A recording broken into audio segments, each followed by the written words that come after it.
You've heard of Valorant's greats. TenZ, cNed, Yay. But what if I told you there was an up-and-coming player who could be just as exciting? A human highlight machine from a region where players don't get a fair shot. What if I told you that India's SkRossi could be Valorant's secret superstar? The kill on whoever they esports. SkRossi finding the kill. That's gonna be unstoppable. SkRossi, he's not had enough. He's gonna try and look for the third. And he connects a headshot. This is going to be SkRossi playing this very, very close, and 3 players are just going to line up. He's got another kill picked up. MW1. What? Oh, SkRossi, 3 kills, 4. This is huge from SkRossi, and he's looking for every single victim. SkRossi's got the hits. He's got every single player. This man cannot be denied. SkRossi's incredible combination of aim, aggression, and confidence has made him the hottest star in India's burgeoning Valorant scene, which is only getting bigger. So we had to ask ourselves, where did SkRossi come from? How did India get so into Valorant? And why do people keep sending us tips that this guy is actually Forsaken? Ladies and gentlemen, we got him.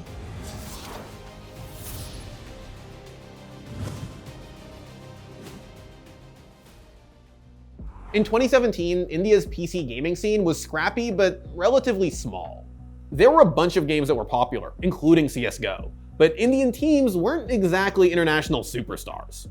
But there was always an audience for Counter-Strike, for CSGO, and for Dota 2. There are a lot of people who play both those games, or at least they were, but it just didn't translate to actual competition for whatever reason. Though that didn't stop esports orgs like Optic from trying to figure out if games like CS could become mainstays in the country.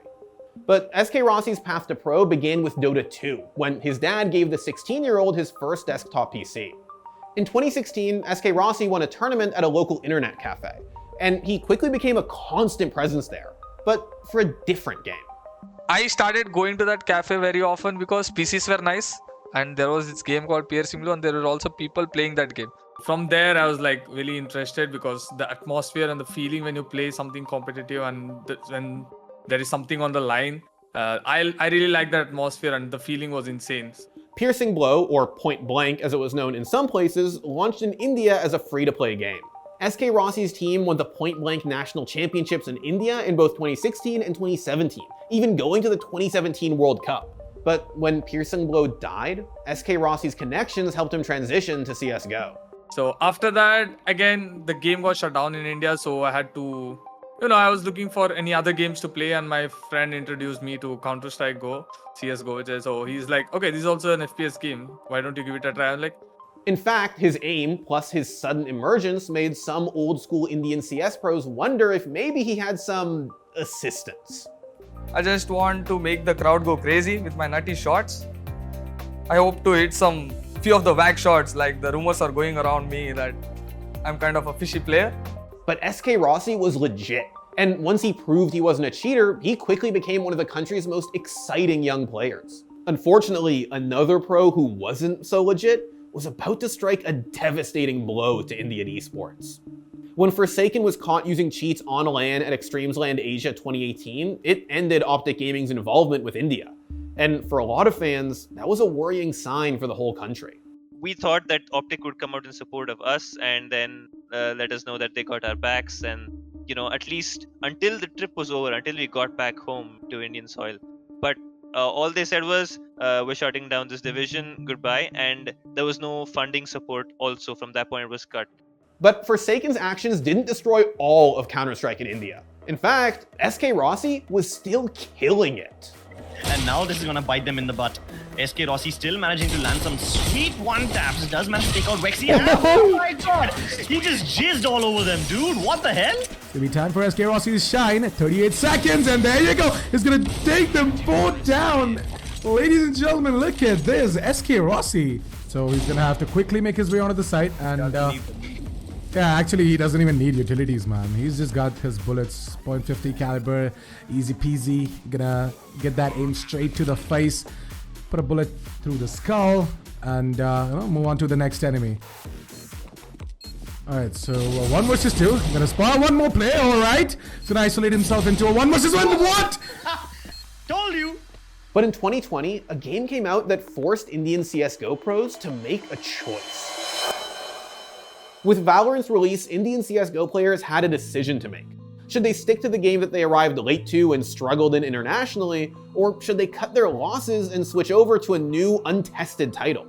On one hand, Valorant could be a fresh start for the country's greatest stars.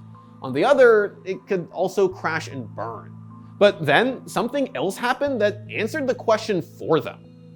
In September 2020, the Indian government banned over 100 mobile phone apps, including the massively popular PUBG Mobile. Citing security concerns over the app's Chinese operator TenZ, the app's removal represented an escalation of political tensions between the two countries' governments.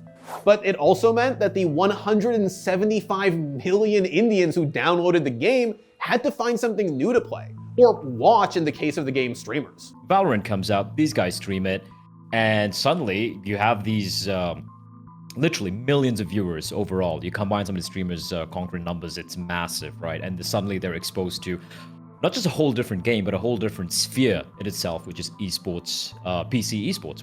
On top of all of this was the fact that because of the global pandemic, PCs got more popular in India. In India, generally people don't buy PCs, right? Not to the extent they do in EU or NA. But since it was there was a lockdown for such a prolonged period, almost over a year, everyone started buying PCs, or because they had lectures, so they could convince their parents, I want a PC for a lecture, but it's just for gaming as well, right? The surge in Valorant's Indian popularity made switching games a lot more feasible, even for Counter-Strike diehards. A lot of them switched over, but in the process, a lot of newer players, the latest generation of Counter-Strike players from the country, of which a couple of names would be like SkRossi, for example, who came in very late in the life cycle of CSGO in India. Official Indian server support for the region launched in October 2020, and with PUBG still MIA, Valorant exploded. There was a bit of transition from the mobile esports ecosystem, so to speak, into Valorant esports in particular in the country, which is why right now it is by far the biggest PC esports I have ever seen in the region. And that same month, SkRossi left CS behind and became the first member of Global Esports' new Valorant roster. But SkRossi started to get cocky, so IGL Hellranger sat down with the star sniper to address his mentality. With regards to Rossi, in the start he used to get frustrated or irritated when something didn't go our way or something wrong happened. I sat and thought about this, like if I want to be a best player or skilled player, this is not the right approach to the game. I should be like team-based player. Like I need to help my teammates, and I also should think about them, not only about myself. In spite of whatever shortcomings he may have had, SkRossi stood out. Gonna put out those dark covers. SkRossi finding the first kill on Missouri. He finds the second on Binks, third, fourth, and he might just get an ace. I've actually spoken to the Velocity Gaming guys, Velocity Esports guys, who are their arch nemesis in the region, right? And I asked them, I'm like, what is it with you guys in global esports? Like sometimes you win, sometimes you lose. What's the X factor? And all of them in unison were like, it's SkRossi. SkRossi emerged as one of the scene's most exciting players. Combining explosive entry fragging with the op, he dared to dash and peek where others hesitated. It is a combination of both him being set up and also he's got his mentality of sheer raw confidence. He doesn't care who's going to be facing off against. He's willing to take that fight, and he's so confident, so good at what he does that it just comes out on top. Hellranger and another buddy played that fence moment. Just two people coming up on the ropes to secure the kill on whoever they see first. SkRossi finding the kill. That's gonna be unstoppable. SkRossi, he's not had enough. He's gonna try and look for the third. And he connects a headshot. And his newfound fame led to an ironic joke on April Fools. There were plenty of fans who thought that SkRossi looked a lot like Forsaken. Hell, one of our writers even got an email tip claiming that the two were the same person. So Global Esports leaned into the meme. In a way, the whole thing was made funnier by the circumstances. The young talent who could put Indian PC esports on the map was pretending to be the man who almost destroyed it. So many people took our Forsaken video like seriously. I used to get messages from Philippines, Singapore, Thailand also. Like it was not only Indians who thought Forsaken made a comeback, it's also people from outside India Indian fans embraced Valorant. And even after PUBG Mobile was relaunched as the region-locked Battlegrounds Mobile India, Valorant esports continued to flourish. Sadly, India didn't get a guaranteed slot for the Valorant Champions Tour. Instead, a single team from South Asia would qualify for the APAC LCQ by winning the VCC, or Valorant Conquerors Championship. The VCC was scheduled for late August, and the first and second Indian teams to qualify were Velocity Gaming and Global Esports. But SkRossi was struggling. Leading up to VCC, he moved into Global Esports facility, his first time away from home. And to make things worse, he was dealing with migraines that made it almost impossible to practice. So many things are bothering me, missing my family, my health, and also people expectations. They're like, they know, like when they see me, they expect me to get 30 kills every game. So even if I get 25, it's the pressure. Like people started telling like, you're not better than this guy, or not. That comparison used to go on. I'm like, okay, cool. Nobody knows my situation.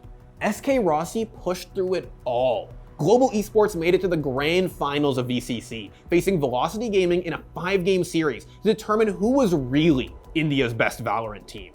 Map 1, Split, looked like an easy win for Global Esports, but it quickly slipped away, and it looked like, despite the progress, SkRossi might not have been able to make the difference his team needed. So he got irritated, he was frustrated, and it almost felt like he does not want to play the game. Then I took him outside and I told him, see, right now you don't have a choice. It is with this team that you're going to play. People are going to make mistakes, including you.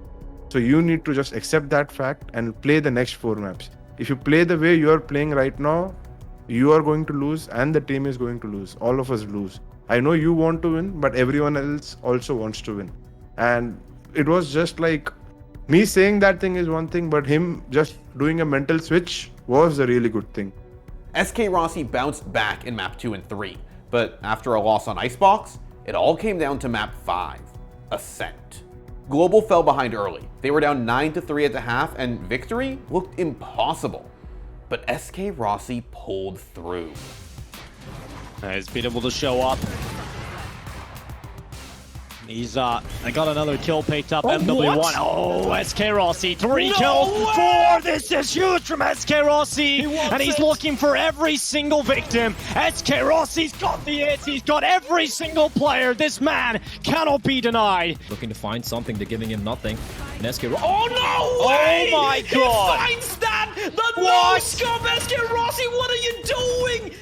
12-10, one more kill and they've done it. GE are just a kill away from winning this VCC and heading to the APAC last chance qualifiers. And who other than SkRossi to close it out? The champions of the VCC are Global Esports. They take down VLT and now they're the champions of the region, India's representatives in APAC. When Global Esports won the series, SkRossi couldn't contain his emotions any longer.